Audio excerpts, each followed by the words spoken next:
Welcome to FCS 424. The first chapter in your textbook covers Introduction to Sports Nutrition. Make sure you read through the chapter before listening to the lecture and review the learning objectives. This will help you to understand the material and in preparation for your quiz activity. You should be able to understand the need for an integrated training and nutrition plan at the end of this chapter, be able to understand the basic nutrition principles and how they can be modified to meet the needs of athletes. You should become familiar with sports nutrition goals of athletes. Also, you should be able to understand and be able to outline the basic issues that are related to dietary supplements and ergogenic aids. An example of an ergogenic aid is caffeine. It can be used to enhance performance. Also understand issues such as legality, ethics, purity, safety, and effectiveness of dietary supplements. Also, this chapter distinguishes between the different types of research studies, what comprises a weak research study versus a strong research study, and the difference between a study that can conclude correlation between two events versus a study that can conclude causation between two events, such as causation would be smoking causes cancer. A correlation would be excess sugar intake is related to increased incidence of type 2 diabetes.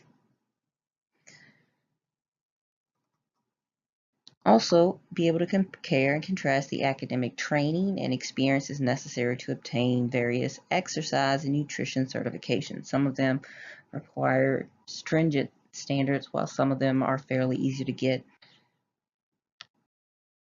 Sports nutrition is defined as a blend of nutrition and exercise physiology.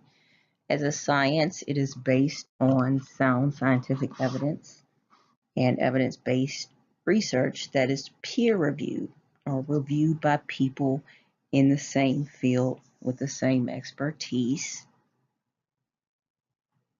In order to apply scientific principles to humans, it does require some art.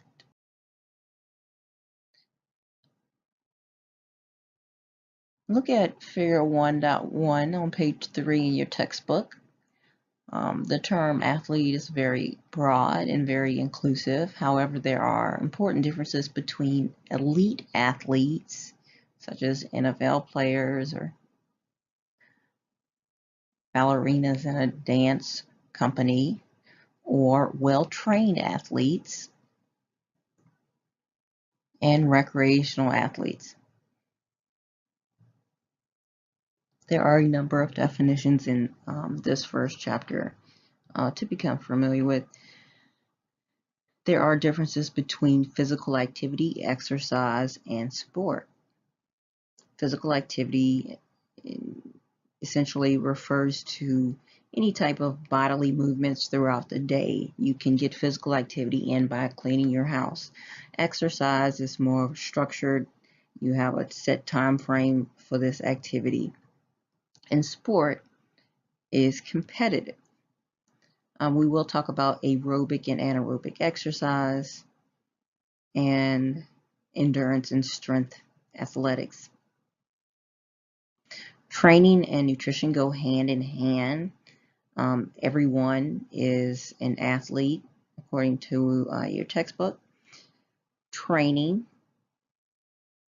is the key to improving performance, and nutrition helps to support training and good health.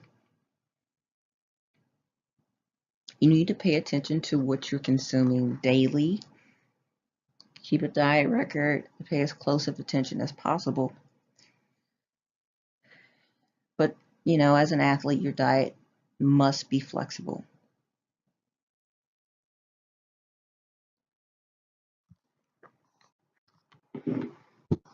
The differences between physical activity, exercise, and sport are explained in your textbook. And make sure you're able to distinguish between these.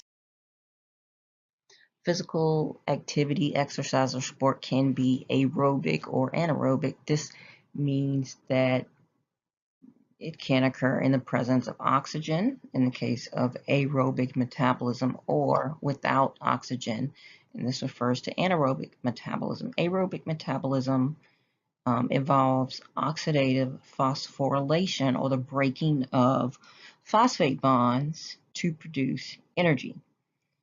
Aerobic metabolism is used for and required for endurance activities. If you're someone who participates in endurance activities and is deficient in carbohydrate or calories, this will reduce your performance, because in order to produce energy, your body needs carbohydrates. Carbohydrates fuels the Krebs cycle, and we'll get to talk about that in chapter 3 when we talk about energy systems. Anaerobic metabolism is able to produce energy without oxygen being present. It is not as efficient, and when prolonged, results in the buildup of lactic acid. Anaerobic metabolism is used in high intensity exercise and spurts of energy, such as running 100-meter distance.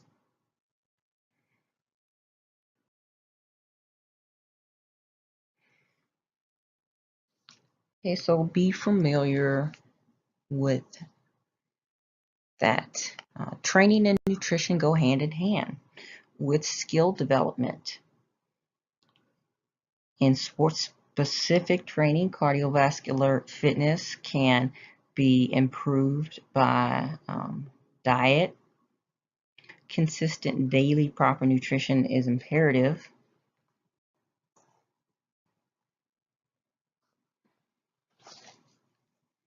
And recovery is important. There are things that you can do nutritionally to help improve your recovery after training or after competition.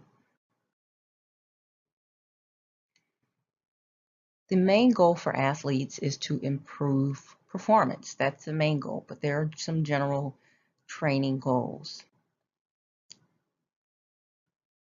Besides improving performance, such as improving fitness and also avoiding injury and avoiding overtraining, because that's going to set you back.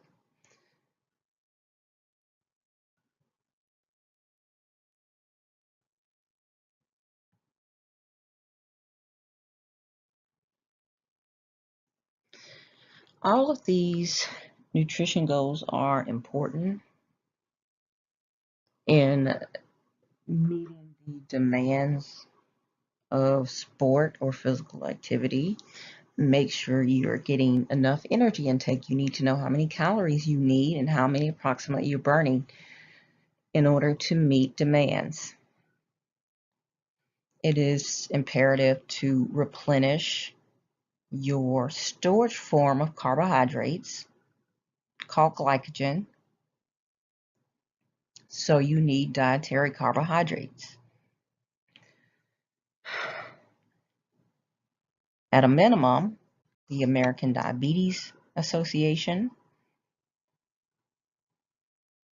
recommends, based on evidence-based research, that a minimum of 130 grams of carbohydrate is needed by the human adult body every day, and that should be spread out. Now, if you're training or you're an athlete, you're in endurance sports, then your carbohydrate needs will increase.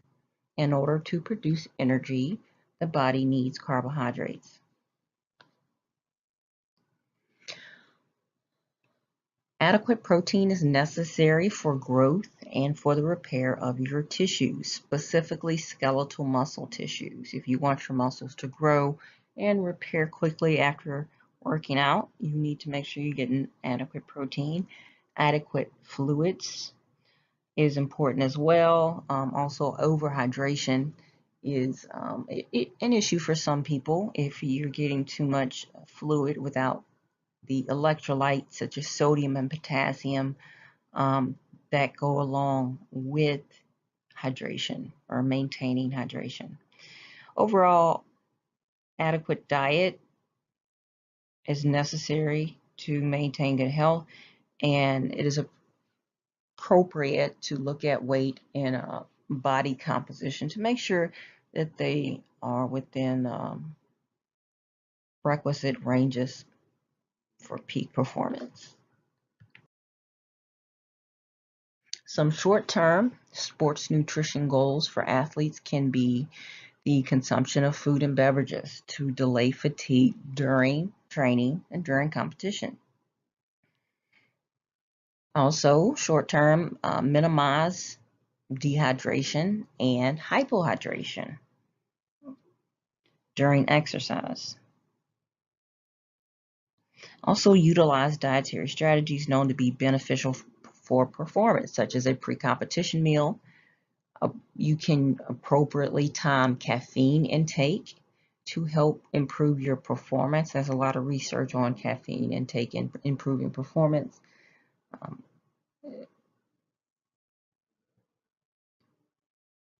However, you have to be careful because caffeine can cause cardiovascular issues if you ingest too much. Carbohydrate loading can help the amount of glycogen, improve the amount of glycogen that your body stores. And improving the amount of glycogen your body stores can improve how long you can perform. The appropriate timing of nutrients and the intake of nutrients that support recovery are also nutrition goals. Figure 1.3 on page 5 outlines basic training principles, the principle of overload, individuality, specificity, hard and easy, periodization, and disuse. This is an example of a training and nutrition periodization plan for an 800-meter male runner. It details the specific training goals for preseason, racing season, off-season, and prior to season. Also, body composition goals are outlined as well as energy intake. Energy is used synonymously with calorie intake. And also details nutrient intake. So this shows the detail in which athletes go to optimize their performance.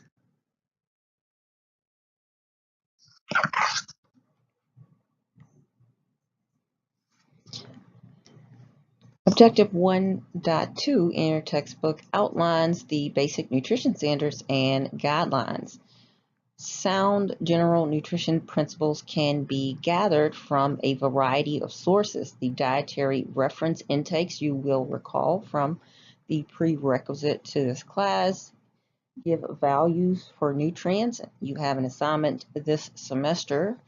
The challenge is to reach all of the nutrients that are specified in the instructions in Moodle. The dietary guidelines for Americans issues recommendations for general sound nutrition principles, as well as choosemyplate.gov. You can build a plan. If you go to choosemyplate.gov, enter your activity level, your age, gender, etc., and it will give you specific recommendations on how many servings of fruit, vegetables, whole grains, fiber, oil, carbohydrates, fats, proteins you need per day. The food pyramid for athletes is used to help teach nutrition principles as well as carbohydrate counting, which we'll have the opportunity to look at when we go over the chapter on carbohydrates.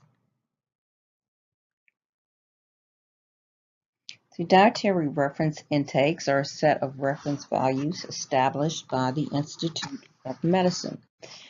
They give us values for nutrients that the body needs. There's the RDA, or recommended dietary allowance, and it gives the average daily dietary intake that is sufficient to meet the nutrient requirement of nearly all healthy individuals in a particular gender or stage of life group. The adequate intake is a recommended intake value based on observed or experimentally determined approximations of nutrient intake by groups of healthy people. The adequate intake value is used when an RDA cannot be determined. The estimated average requirement is a daily nutrient intake value that is estimated to meet the requirements of half of the healthy individuals in a group according to life stage and gender. And the tolerable upper intake level, or UL, is the highest daily nutrient intake level that is likely to pose a risk for adverse health events for almost all individuals. So as intake increases above the UL for nutrients that have been assigned to UL, the potential risk of adverse effects increases. And the Institute of Medicine does ongoing research on nutrients and updates accordingly based on evidence. The dietary guidelines for Americans are a general set of nutrition guidelines that are published every 10 years. There are two overarching goals. One is to help the population maintain calorie balance,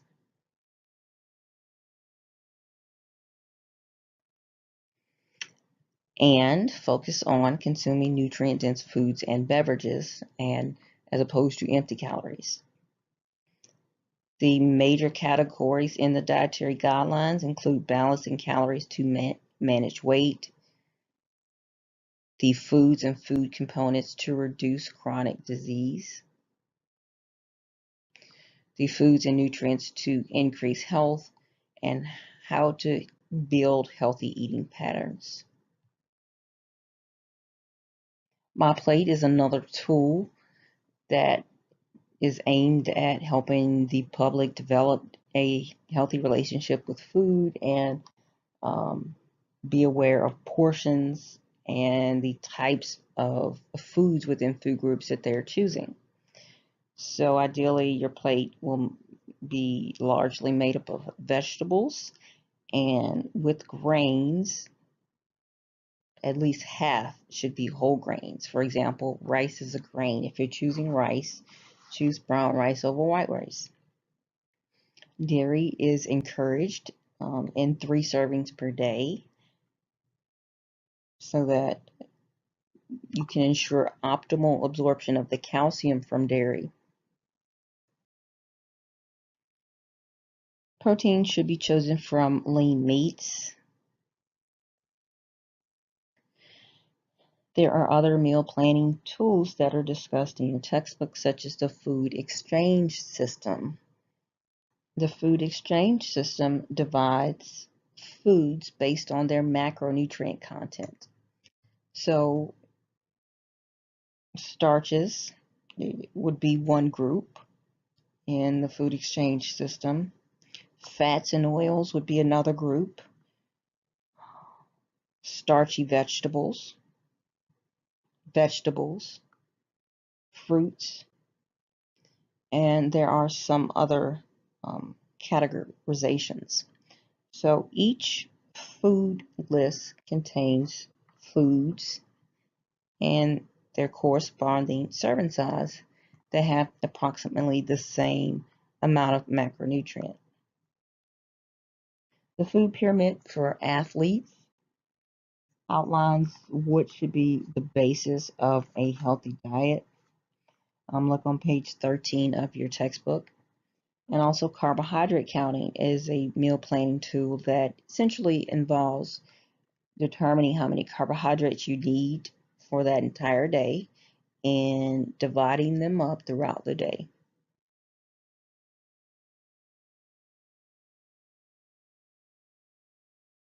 The dietary recommendations for sports nutrition include specific recommendations for adequate energy, carbs, protein and fat intake, vitamins and minerals, and fluid intake.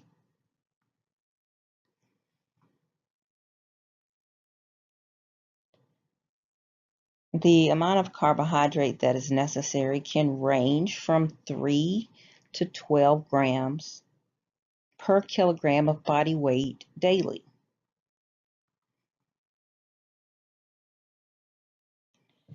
Adequate protein intake can range from 1.2 grams to 1.7 grams of protein for every kilogram of body weight daily.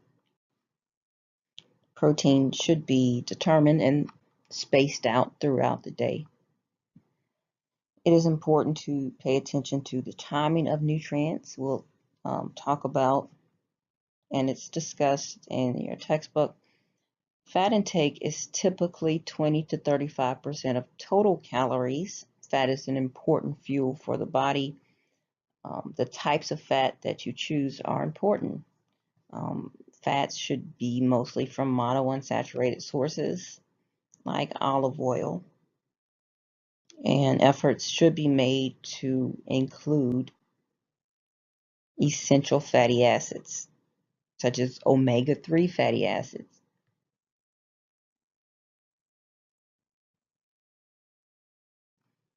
In terms of vitamin and mineral intake, it is important to meet the dietary reference intake values. And there should be an emphasis on nutrient-dense foods as opposed to empty calories. Fluid intake should be matched with fluid loss.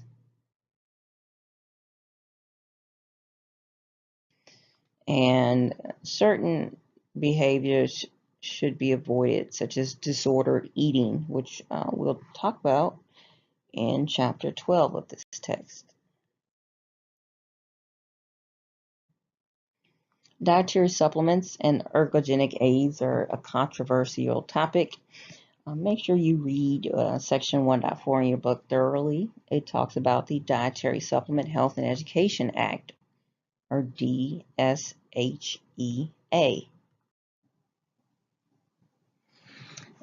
DSHEA came about in 1994 in the United States and classified herbal preparations as dietary supplements.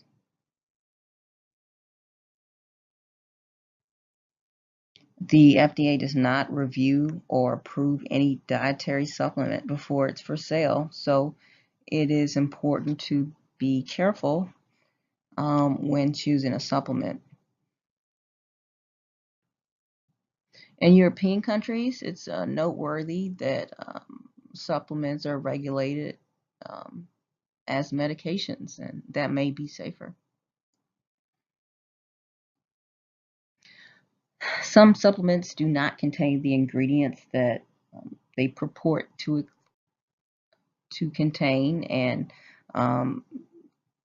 there's not a lot of regulation. Most athletes use some sort of supplement or ergogenic aid.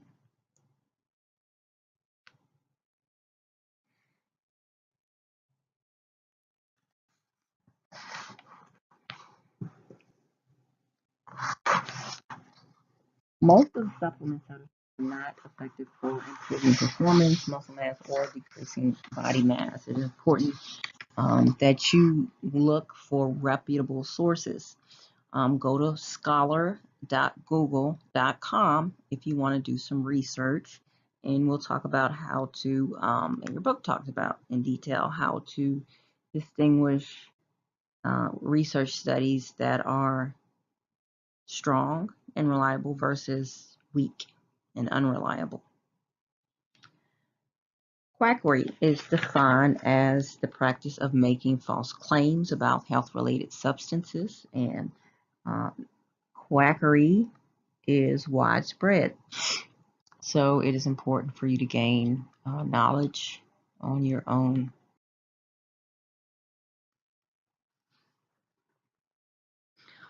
Section 1.5 focuses on how to distinguish between research studies that are weak and strong, and distinguish between correlation and causation. There are case reports, which are observational records. They provide information about an individual. Epidemiological studies help determine the distribution of health-related events in a specific time. And experimental studies actually introduce some sort of intervention, such as a pill that subjects take in order to measure the outcome. So be familiar with the different types of research studies. There are different research designs and methods. In designing research, randomization is important. Randomization is a process of subject selection that ensures or tries to ensure that your sample size is representative of the population you are trying to study. A placebo is an inactive substance, sometimes used in double-blind studies to help improve the strength of the research. Crossover studies can compare a placebo versus an active substance with the same subject. And that is called crossover. This flowchart from your textbook shows an experimental research design with a crossover.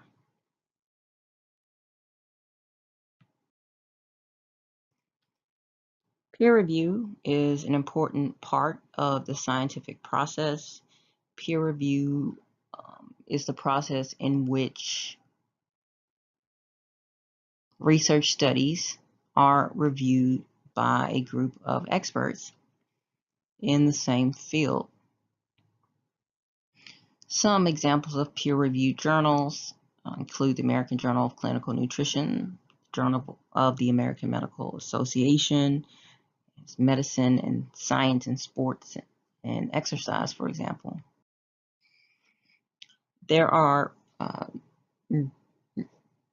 grades that can be used to communicate whether an idea is supported by good evidence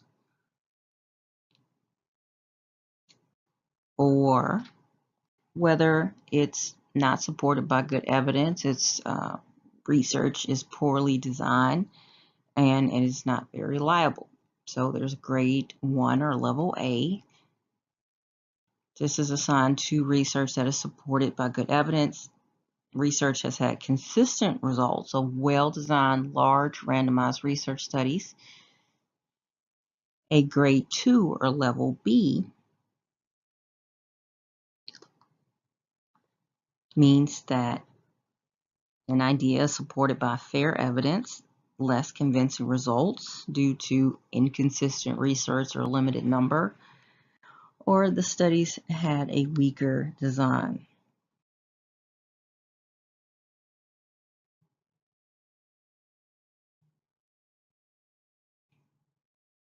Research studies that are given a grade 3 or level C are supported by limited evidence. Grade 4 or level D is assigned to research that is supported by expert opinion. For example, a panel consensus judgment, and is based upon review of body of experimental research. And anecdotal evidence contains only personal accounts, and that is not a very strong research design at all.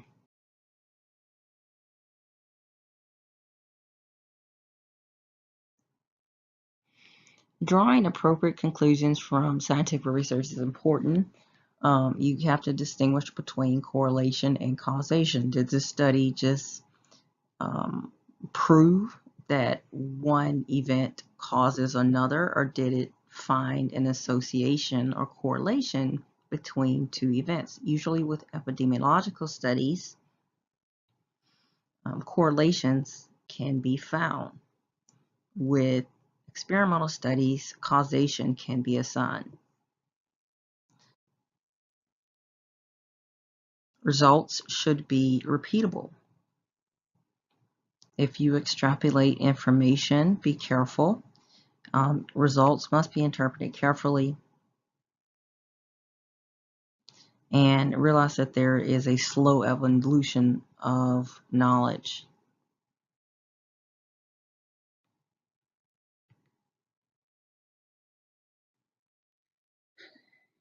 There are a lot of peer-reviewed journals to go to for accurate information about nutrition and health.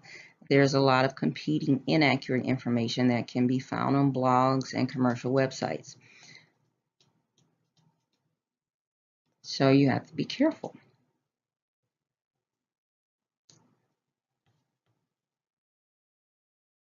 And finally, Objective 1.6 introduces you to exercise and nutrition credentials and certifications and some of the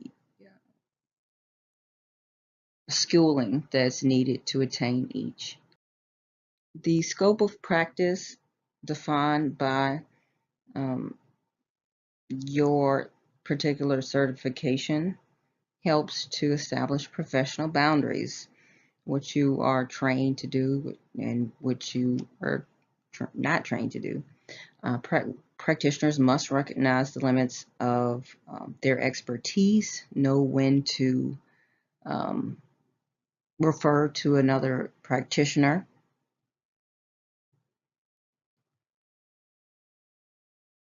And in summary, the ultimate goal of sports nutrition is improved performance.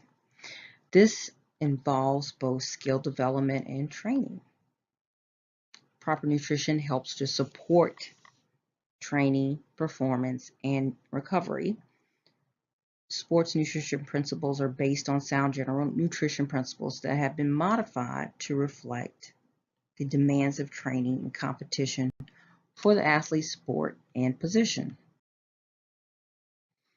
Dietary supplements are widely used by athletes, but they are not well regulated. Sports nutrition recommendations should be evidence-based from peer-reviewed journals. Go to scholar.google.com or use pubmed.com to access evidence-based research, as opposed to a lot of these nutrition blogs. Practitioners must understand and respect the limitations of their training skills and knowledge so as to not hurt anybody. Okay, and many people who work with athletes must be certified or licensed. So if you want to work with athletes in the future, make sure you read in this chapter about the different certifications and requirements in section 1.6. And that concludes the chapter 1 lecture.